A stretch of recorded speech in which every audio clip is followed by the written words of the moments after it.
Welcome to the Dream Team show as we unpacking the Springbok Dream Team, and we've made it all the way down to number 13. But this week's episode is special because we have reunited. I'm back with my brothers, back with my partners in crime.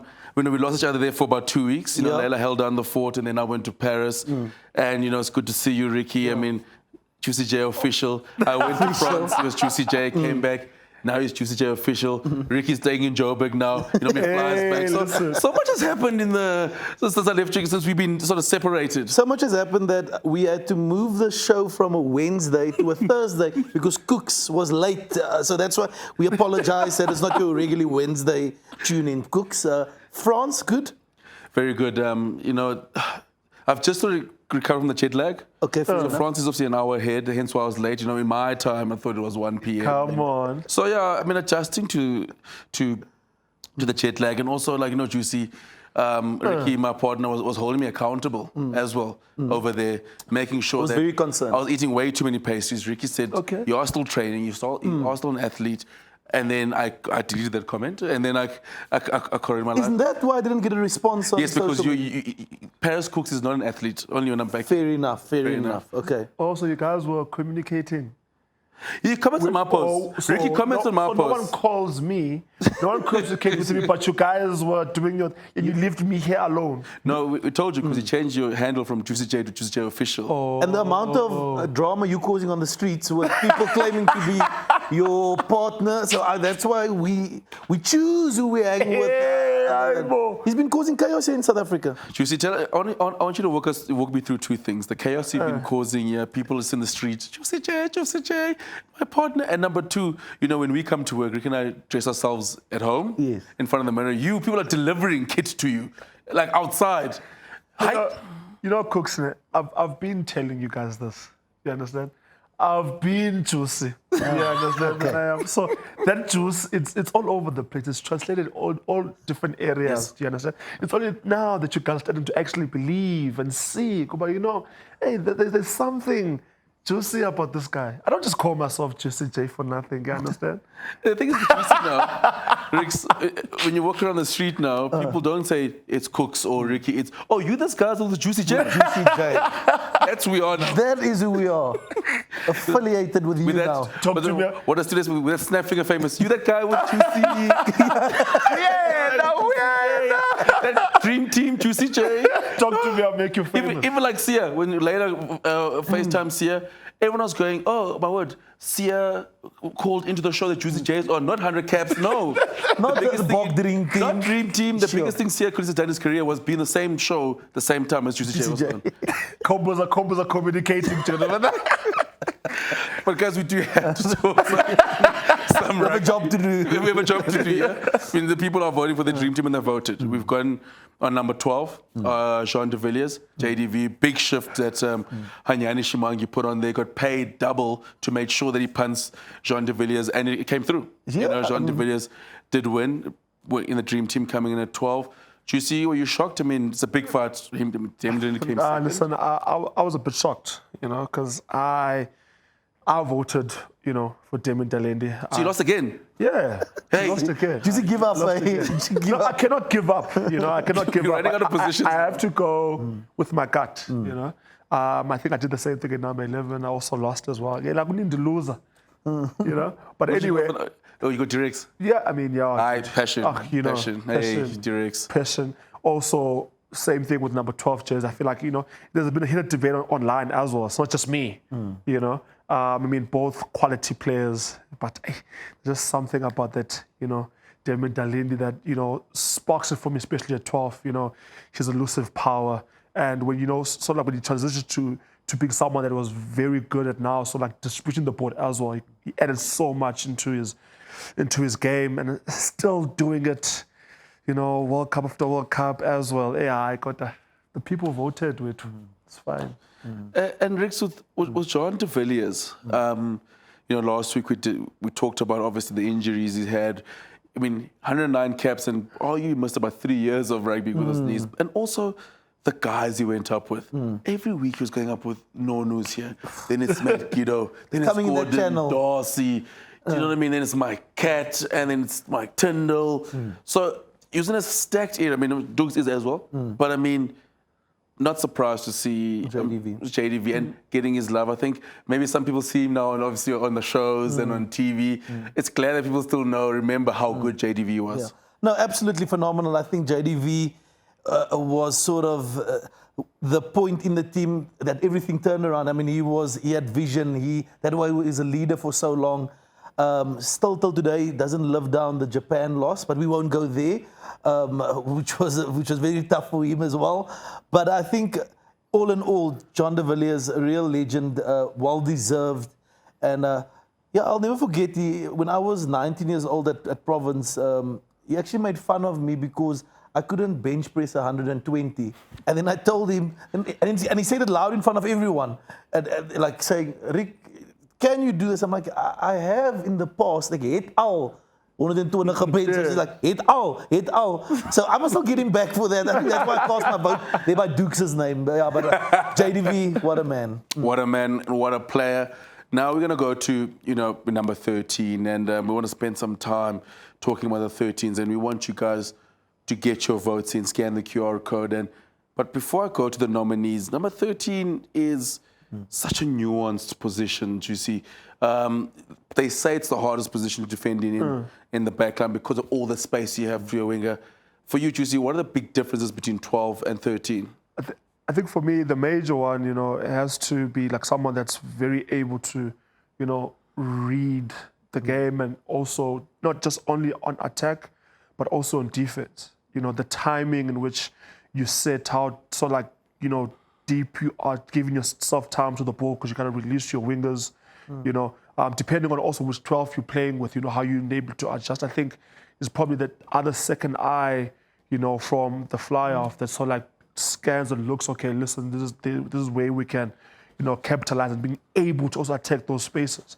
So, yeah, man, I think for me, also very big defensively because, there's, when you're attacking, also the people tend to look at the weakness of the 13 a lot.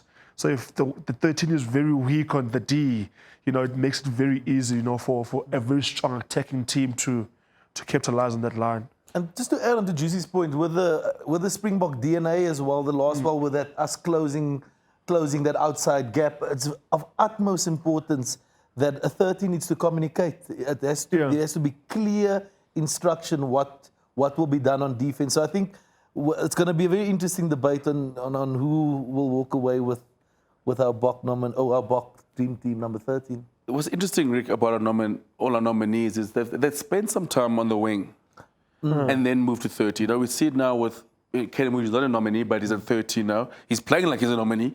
He wants to be in the dream team. Is it a thing where maybe spending time on the wing allows you sort of, being on attack, maybe working on less ball, but also defensively, reading the ball, reading the game and having a bit more space. And when you transition to 13, the game comes a little bit easier to you because you're defending those wider channels. No, I think you're spot on there. It just helps with that holistic vision. I think out on the wing, you have a little bit more time for decision making, but you're really in the thick of things at 13. So almost that lovely, easy transition into that 13 position to soak it all up. I think you've summed it up perfectly. And also, we're living in a hybrid era now. We've got 12s playing 6 in under 8 days. And Juicy, you're a hybrid guy. Played prop, played flank. Almost played 13. Yeah. Juicy, do you think? I was getting there. Do you think you could have played 13? As a Lions, I understand. But yeah, not only a touch rugby, so I played 13. Because I don't know, for some odd reason, playing touch. I would normally, just, okay, today I'm a fly off, today I'm a 12. They usually tune 13 for not passing the ball. Juicy would never put their wings in space. Never. You would have called the switch. Yeah. Juicy, but the only pass that would normally come out is that chicken wing. Chicken wing. That's so nice, The only scary thing, look at the risk. I remember my last 5 games in matric, I played inside centre, and back in those days, we had 9 to 16s in my school, small school. We had 9 to 16s. So you come grade 14, 15, first team. Sure. And then this one winger, Spoo comes on. Debut, under 16. Debut. My last game, but he's playing 13. and it's a humdinger. They got a big 12, I'm a big 12. If we, Our shorts are ripped. They 13 is, our 13 goes off on a stretcher. It's a tough game. We're playing Pearson. Spool comes on there. He's in grade 10. First thing he says to me is, now we stand, and the worst thing you're defending at 12, 13 is if you're defending the 5 meter line, you're on the try line. So one mistake, it's try. Yeah. Yep. He says next to me, huffing and puffing, Kooks, is this a tough match? I'm like, my man, it's 7-7. What do you think is going on here? That stuff. And I knew exactly there's a move that's going to be run in that 13 channel. So I say, they're going to run a play here. Just what you do, we're going to shoot up. I shot up. I called the fire. I looked to my left. He was still on the try line. Let's say we lost 12-7.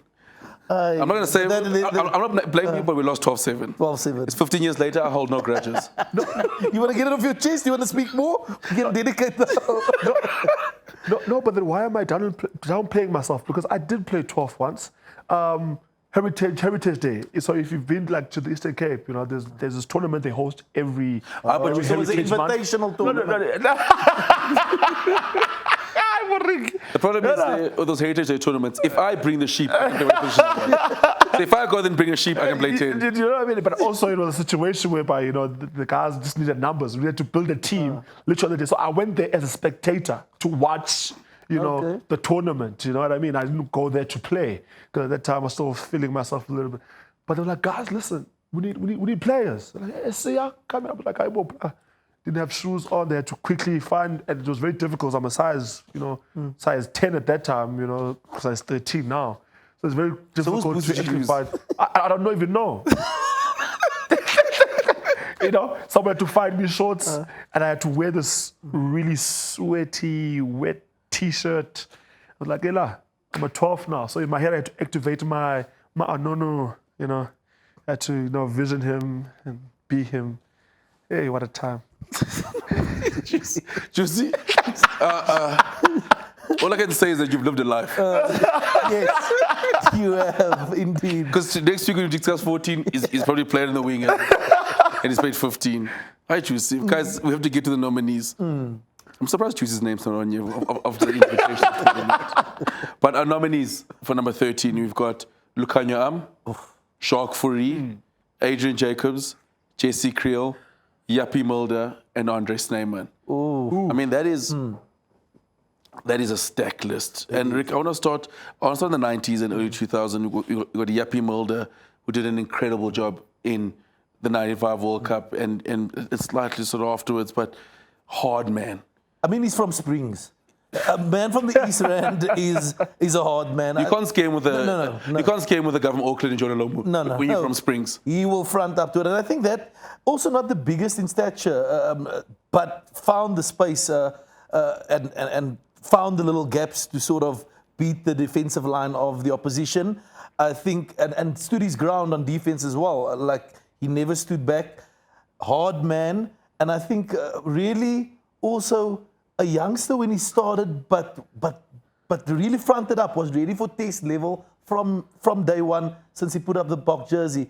So definite candidate, deserved candidate for this group. And also, I mean, never mind trying to stop Joanna. You're dealing with Frank Bunce. Like 13s were stacked. And then also, Rick, you got like Andre Snyman, who's probably the mold of what 13s are now. You sort of starting to break away into going a little more. The running is coming. He played for the Bliss Box as well. Yeah. Now the running game is coming through a little bit more attacking than a Yappie Mulder. So you can see the difference where the 13s are shifting towards where we get to the other four. And I think Andre Snyman played a crucial role in the transition from amateur to professional rugby within the Springboks.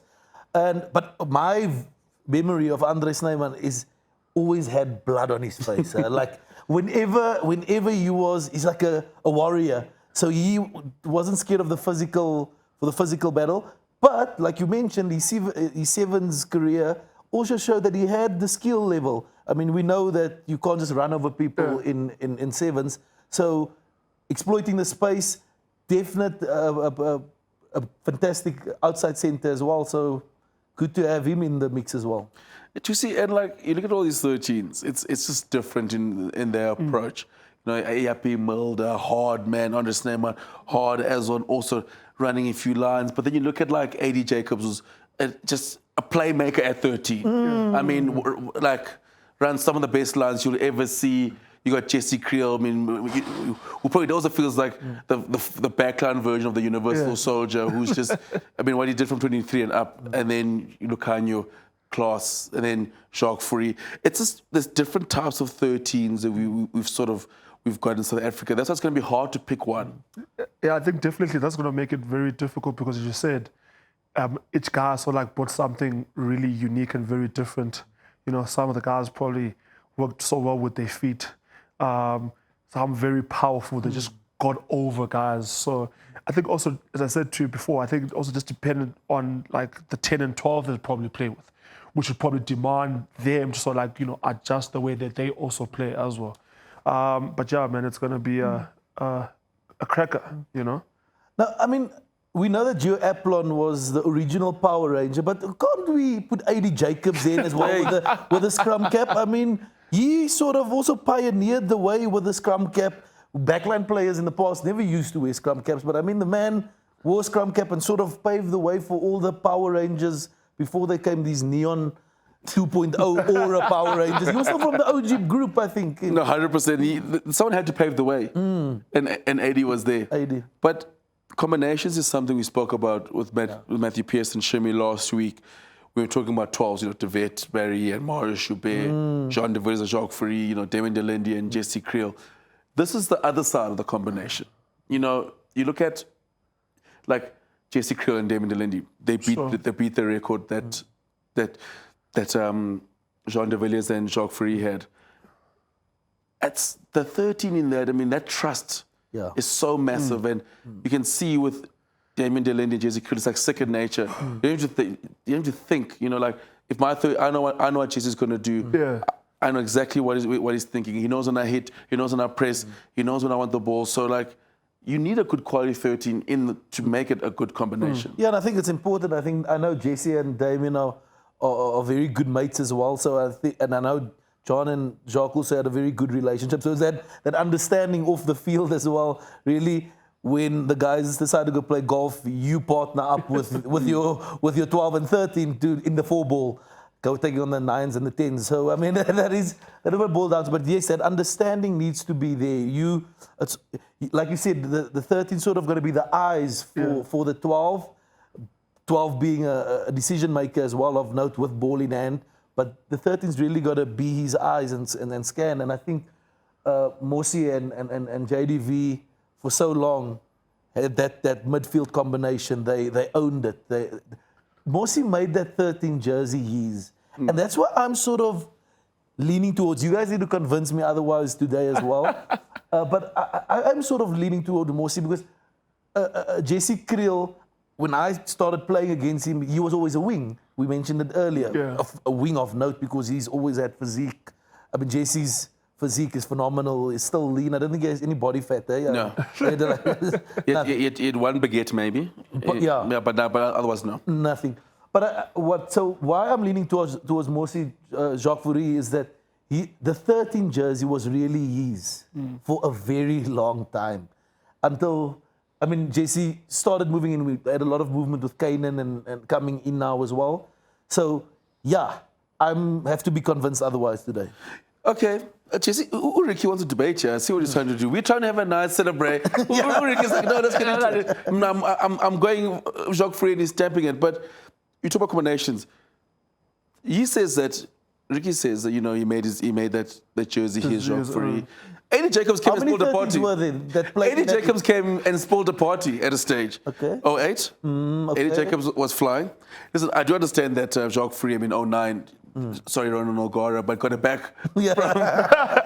But it also shows, but again, Lucanio, you get the Jesse Kriel and Damien. But hey, also came in and made the jersey his own. Now listen, Lucanio has just, this mind where he just makes rugby look easy. Like the way he simplifies the game. Like against the Kakulu, man. Yeah. Does the supreme basics right. Yeah. His job superbly. and just the way that he reads everything. And I like how with him, you get a combination of a little bit of both. When he needs to be physical, he will be. If there's no need for him to do that, it's just the skill set, the way that he uses his passes, his vision. If he needs to kick it now, because you see how the 2019 try even came about. Like he scans and he looks, and I mean someone that can play rugby with chewing bubble gum while we have gum guards on. Just shows the level of intelligence that this man just brings to the game. He's almost like another playmaker. Exactly. Like I mean, we mentioned that 13 is predominantly also very focused on defense, but Lucanio's he had the ability to. So you had a 9, 10, 12, and then you have Lucanio that's making decisions and good decisions at it as well. And then defensively, I mean, he put in a masterclass. Wasn't he the Minister of Defense at the time? More affectionately. Honourable Minister. Honourable Minister. And the Nas and Lucanio defensively, just like you said, the reads he would make and the control, just did it with, it felt like with ease and it felt like he was so calm in doing it. But I want to go to another player in Jesse Kriel, over 80 Springbok test matches. And I want to make this case for Jesse Kriel. And I want you guys to hear your thoughts. Jesse Kriel came in as a youngster in the Springbok side. 13 at placeit, but fullback, but wing, but fullback predominantly, and then sort of goes into 13. Heineke Mamus was 13 with Damien de Villiers. When they're coming up against in 2015 against Nonu and Smith, arguably the greatest centre partnership. But then Jesse Kriel has a good career, and obviously has the big tussle with Lucanio for the 13 jersey. Lucanio gets it for a couple of years. 2023, Lucanio gets injured. Jesse gets it, and he hasn't looked back since. And playing phenomenal rugby. And I always say with Jesse Kriel is the first thing that's the physique, hard work, but his game has evolved so much over the years. He goes to Japan to add on to his game. Defensively, I mean, the game against France, if you look at this weekend and the World Cup 2023, he put a defensive masterclass against a good French side. But then also just like the ball in hand, putting guys into space. His finishing ability has always been there, quick. But also for me, reliable. Definitely. And that's why that's why I think Gracia appointed him as a leader within the squad when he captained the Box earlier this year. Was it this year? Yes. Yeah, earlier this year. When he captained the Box, because he has that leadership ability as well. I think with Jesse even, not just being explosive and all of that thing, but the formative years, you just mentioned that when he had to go up against, has made him the player that he is today. And that's why I think he's going to still play a phenomenal and big role as we build up to the 2027 World Cup. Of the crop, I mean, we every week we're hoping that our players are injury-free, that the Boks are injury-free, the Boks that have been there for a while. But I think Jesse is going to play a huge role going forward within the Springbok setup. And a shout-out for him, Jesse, because he's fighting here. Because Lucanio, there's a fight. Mood is like, guys, give me a chance. Kane's making another noise. And it still shows that in the biggest of games, yes, we saw Kanan playing in the second against Wellington against the All Blacks, but now against France, Rassie Erasmus goes, I'm going back to my guy, Jesse. Going back to my tried and tested Damien de Villiers and Jesse Kriel. It also shows that, hey, Jesse's so good at holding off competition. Yeah, I mean, he's, as you said, like he's been at it. He's been in those camps a couple of times. So consistency as well counts in so much in what he's been doing. You know what I mean? I think also having to the work that he puts in outside of the field, and taking care of his body. He's not injury prone, and I mean, you can't control what probably happens on the rugby field, but what you do outside that, the way that he takes good care of his body. You know what I mean? It's just phenomenal. Ultimate professional. Very, you know what I mean? So he takes what he does very seriously. I mean, that's why he's still there and he's still going to sort of like be there and have a few more games in. I mean, also being there for a long time, it also grooms your maturity levels as well. As you go through the time, you're sort of like, okay, now listen, I cannot really pretty much, box a certain type of way, I need to box this type of way now. Right? So there's the other things that mood you still have to adjust to that. Okay, when they still box it one way because they're trying to get the jersey, right? Jesse Kriel has been in different jerseys starting in so many games. So the way that he boxes now is very different. Do you know what I mean? Towards where Kenan Moody still has to catch up to. You know what I mean? So, yeah, very, very good player. A phenomenal athlete. Or a 24-hour athlete, yeah. I don't see him doing anything else, you know? You know, it's funny, like, I think that the public finally accepted episode 2023. Because there's always probably even number one. But we meant Dylan as well. Like, Yes. Dylan 2019 and then Kriel 2023. And, you know, I love what you say, he's a 24-hour athlete. And I think that's why I don't train as much as I should, because I feel like not all of us can be like Jesse Kriel. Let him have it. You know, some of us have got to, have the cold ones, have the added pastry. Because Jesse's sacrificing for guys like myself. I mean, it makes sense, right? Discipline.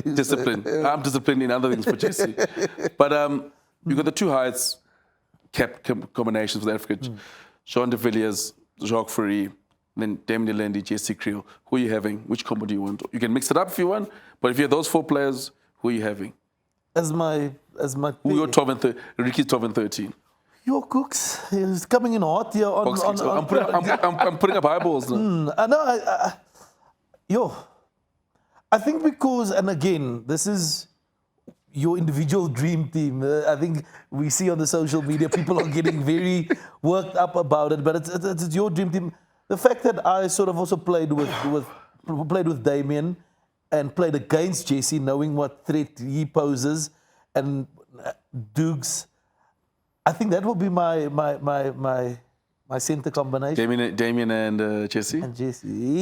Yeah. Juicy? Damn, gents. For me, I'm taking a way different direction from you, Oaks. Going with Damien Dalinde and Am. Oh, okay, you little plot twist, man.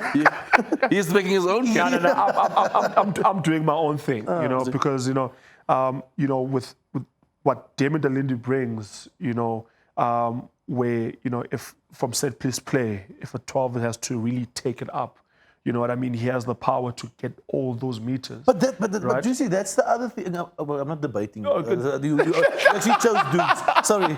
No, I wanted to get it working, but because Dukes, Damien is also not just a bashing 12. No, that's what I'm trying to say. He actually runs into space. That's what I'm trying to say. We're not actually debating. Set piece, off set piece. Normally your 12 maybe like off that maul or off the scrum, depending on where you're playing.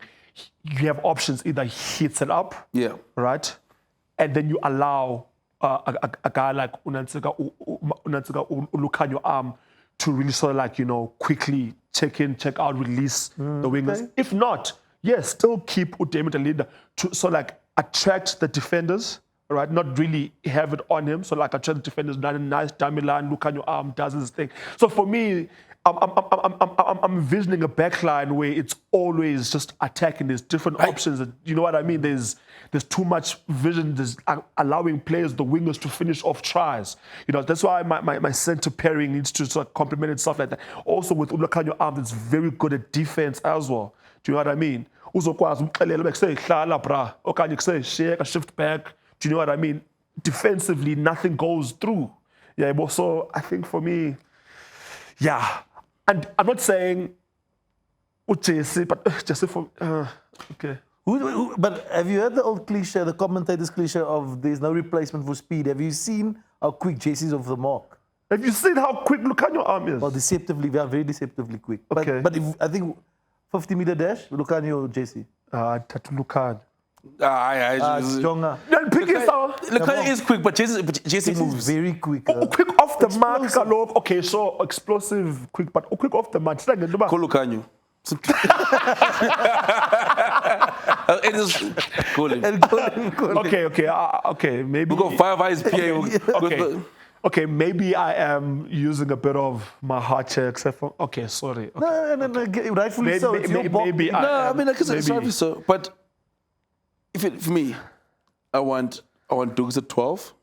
I want Jacques Fourie at 13. Now we talk. See, that's what I'm thinking. Now we talk. You talk about defensively. People don't forget how good Jacques Fourie was defensively. So good. Jacques Fourie was so good. I think Juicy doesn't like Jacques Free because Jacques Free's got a bigger chest than him. That is what it boils down That's to. where, because we used to call, when I was growing up, we used to call Jacques Free Mr. Chest because he's run like this. You couldn't do this. It's just too big, so he ran like this. But no one could catch him. I mean, that guy, watching him go up against Corin Smith, what a battle. Sure. Like different types of 13. But Jacques Free, try scorer. I mean, he had the most tries as centre for a long time. But great, fantastic finisher. Him and JDV together when Jacques Free joined the Stormers. I mean, that combination, because now they're playing the whole year, they're playing together. Listen, Kooks, and that time at the Stormers, like I've mentioned before, we were youngsters still growing up, and we were the striders training. You know, when you have to train against the first team of Stormers, you're just wearing bibs and you're getting tackled and smashed. Jacques Free did not stop speaking. You could hear him shout all the time, like communicating. We spoke about it earlier, communication. So everyone on the field knew exactly what their role is because of his eyes. So I think he just gave so much like reassurance within the team, whichever team he was playing in, that he's there and that you know what the plan is, you know where to be. And if you're not in position, he will make sure you get in position as a teammate. Yeah. So No, Jacques Free was phenomenal. I mean, but to talk, before you go to vote, AD Jacobs, I think it's one of the most underrated Springboks we've had. When Jean de Villiers came as Springbok coach, people fought him for putting AD Jacobs at 13 ahead of a Jacques Free. He came from a fantastic World Cup. But Rick, did AD Jacobs answer those questions and those critics, especially in 08 and 09? He had the jersey going the Nations, and Jacques Free worked hard to get it back, and then that was our 213s and different types of things because AD Jacobs was a ball in hand. yeah. I've got guys who saying, the guys who played him with the Falca, saying some of the best riding lines you'll ever see. Yeah. No, he had somewhat of an X factor. I think what you don't usually see in a 13. More recently, you see it in 13s. But I think AD was one of those first outside centers that brought that X factor, that kept the opposition guessing. I mean, he was not the biggest player, had a massive heart, and like Japie Mulder as well, did not stand back, completely belonged on international level, and had the ability to create magic out of nothing. So, yeah, what a player indeed. No, what a player. Playmaker 13, AD Jacobs. But you guys at home, we've tried to help Ricky. We've tried to convince him to go off Jacques Free. He said to us, we must try to convince him. We will see if we've managed to. But we want you guys at home to get your votes in. Make sure you scan the QR code. Who's going to be your 13? Because this is a tightly contested category. Juicy? Yo, Kalangam, Yes. why are you standing with me today, bro? Because you're iconic. What do you call it? You put it all over your chest. What do you call an icon living, Juicy J? Well, gentlemen, I'm going with Lucanio Arm on this one. Just, simply because of the, the stream quality that he has and sort of like what I, look for in a 13, a great guy as well. Massive work ethic, very intelligent as well. So, yeah, for me, Amish is a Buddha. Rick, sticking with Moses Jacques Free? You almost convinced me to take Jesse. I think the only thing that will be counting against Jesse in this instance is played quite a few matches off the bench as well, coming off when Lucanio was dominating the 13 jersey. But yeah, I'm going with Jacques Free. I think Mosi is my 13. I think it's the first time on the show we've all three of us are going different. I'm going with Jesse Kriel. Okay. Just Substantiate? I mean, just a workhorse, just a stalwart for South Africa. And again, I'm going from where he started to his now, how his game has evolved, what he did, especially from 2023 to now. He's been phenomenal for me defensively, attack-wise, running-wise, sort of as snippets of everything that all these players have and sort of be able to put into one. Just an absolute shift he's put in. He's nearing the 100 cap threshold and his partner in Damien Delendi. So, yeah, for me, it's going to be Jesse Kriel. Guys, get your votes in again. We try to help you. We've all gone three separate ways. But before we do go, massive result for the Springboks last week, Jesse. You see, over France. The enemy, as Damien Williams put in his Instagram caption, his caption on Instagram after the game, is the enemy has been defeated. France can rest now. They can leave us alone. I know they can just leave us alone. They can leave us alone now. They have nothing to say. I mean, unfortunately, we had, a red card, which was not ideal, but, still the way that the team fought until the last whistle. I think for me, the major one was Sia Kolisi, at the sideline, still, getting the boys, cheering them on, telling them, hey, guys, listen, they tired now, look at them. Let's keep going. I think, his role as well, unfortunate that, obviously he pretty much got subbed off at that time, but still, the guys just get the job done. And I think I like, how our Springbok team looks now. It doesn't matter what kind of adversity that they'll face on the day, but they just find a way. They just dig even deeper. And that's something you cannot even coach. It's beyond what Rassie can select on the week. That attitude of just, guys, we're playing until the last whistle blows. And France can be mad as all they want. I mean, again, on their home turf, again, you know what I mean? Just play the game. Yeah. What I find interesting about that game in Paris, when I got back to South Africa, I tried to go to my local takeaway. There was no French fries. They got banned. I go on Instagram. Couples aren't kissing anymore. There's no French kissing. So now you got to hug your spouse. And I just feel like, Ricky, this is a rugby game at the end of the day. Don't take away the things we like. They let us keep polony. Listeriosis, but it also causes listeriosis. I don't think it causes it there in France. I look for it, and everyone seemed fine. But so now, no French kissing, no French fries. We might have to organize a game next week just to make things right. Yeah, just to equal every other.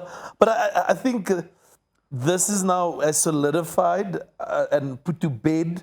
Because what were they speaking about, stealing the World Cup, etc. This is put to bed now. And even to do it with 14 men, guys, was also just phenomenal and speaks volume of the character of the Springbok team. Is we speak about this whole thing about this beautiful thing of being stronger together, but words get tested when you have to put the work down. And I think that you mentioned Sia, but that spoke volumes of our guys to receive a red card, a permanent red card for 20 minutes, raising a few eyebrows in the rugby fraternity. But for us, for our guys to still step up against that hostile crowd, how was that crowd though? I mean, that must have been intimidating. You were there. No, very intimidating. I mean, was it we outnumbered because we South Africans? No, I mean quite a few. We were loud. The nice thing is we were louder because the French are as loud as they are when they sing the anthem. When things get tough, they get very quiet. There's no in between. then you could hear all the South Africans sort of coming back out. But last week was about French kissing. It was about French fries. This week is about some pasta. Ciao Bella, ciao Bella, ciao Bella. Juicy J, ciao. Thank you, thank you, Juicy. These two love a concert. Juicy J, when they saw this sort of fixtures coming out, France, Italy, then Ireland, and obviously Wales. A lot of, rotations was probably the big talk. You think rotation will probably come out? Give the guys a bit of a rest? No, definitely. I think this week against Italy, we will see, a bit of, position changes, a bit of experimenting there and there. But also I think, it's just a matter of, doesn't really matter who's going to wear any jersey this coming week. They'll still, bring, that Springbok DNA attitude, coming in and winning games and putting their fingers up, because I mean, soon we still will be talking about, World Cup preparations, and guys need to, step up when they actually wearing the green and gold jersey. There's going to be one thing, coming back and playing for your franchise and, keeping fit and still, being in people's radars, but you gotta do it when the Springbok jersey is on. Talking about centre pairings, I'm looking forward to seeing what Rassie will do this weekend. Maybe a Kenan Moody there at 13. But a spice there? Maybe Jean de Villiers probably, playing at 12. I don't know. Ethan Hooker can also play there in the midfield. There's okay. Andre Pollard can just play 12 as well. Eh? But one thing we cannot do, and I think the past weekend proved it, the Italians have the ability to disrupt. Okay. When they beat the Aussies. And I think we do have the luxury to give guys a run. And like you said, the guys won't let the nation down when they put on that green and gold jersey. But also the thing with changes in a team, with a team that comes off confidence beating Australia, a team that can get under your And it's skin. not the Italy we saw here in It's not June. the Italy we saw. That's not like Kapawazo's back, You Manicello feel- breaks. You feel what I'm saying? You know, this Canon. it can be a big one. This can be a massive one. I do think we will pull it through and we'll take the win in the box. But maybe I think my request is to the South African public is that we mustn't, as supporters, mustn't underestimate the Italians. Okay. I hope you guys at home in South Africa are listening to Ricky. Because I know us, you guys, we get too excited. Last week we were stressing what time we're going to fry. The game's at 10. And I know this week we're going to be, Italy. I don't even have to watch the game. I'm going to go to my friend's house. Some of you are calling me and trying to schedule things because they're like, but Kooks, it's just Italy. Pass up. Yeah. Pass up for bricks. Pass up for Ben and Cello. Hey, Italy's ready. But do you see, were you watching the game this weekend? I know you're always busy. No, dude, Watch again, party, watch longs. So just like the previous weekends when you guys were not here, since you guys don't call me, I've been hosting braais, so probably another hosting of another braai, maybe send a bit of paddle in the morning. Hi. Just to get, the Please don't come here now on Monday with you're in a knee brace. We don't need two shimmies. We don't need two because you guys are operating wheelchairs at work. Don't worry. I take good care of myself. Please don't play. Guys, come on the golf course. Yeah. I'm scared. I'm petrified of paddle. What Achilles, eh? Oh yeah, the Achilles. All of Yeah, those it's things, fun. I love how Juicy goes, the Achilles, like as if it's like breaking your finger. This is going to put you out for a very long time. Ricky, most importantly before you leave, die Bokleef? Die Bokleef and Rustenburg. Yes. That's where heading off for the weekend. Bok Friday will be there. Savannah Bar. So exciting times. Die Bokleef. Die Bokleef, exciting times. Savannah Bar, Ricky's Savannah Bar. Juicy J is going to be hosting. I'm going to be out and about, I'll be down in the Cape. I'm still haven't figured out where I'm going to watch not flying to in the Italy? Cape. No, not this time. Not this time. International jet setter. Visa issues. Visa. They think my visa is the same as Juicy J's. That's why I can't go. That's why. See, I've lost a bit because it's the winter. I've lost a bit of shine. I'm tired. I'm at lighters. They think I'm Juicy J now. So Juicy can't leave the country. Everyone knows Juicy can't leave the country. Yeah, I love that. Don't pay. Guys, that's wrapping up 13th. Make sure you scan the QR code. Go and vote for your 13. And next week we are back as this Talk Stream team. We're close to the end. Talking Tuesday number 14. But enjoy the rugby this weekend and see you next week.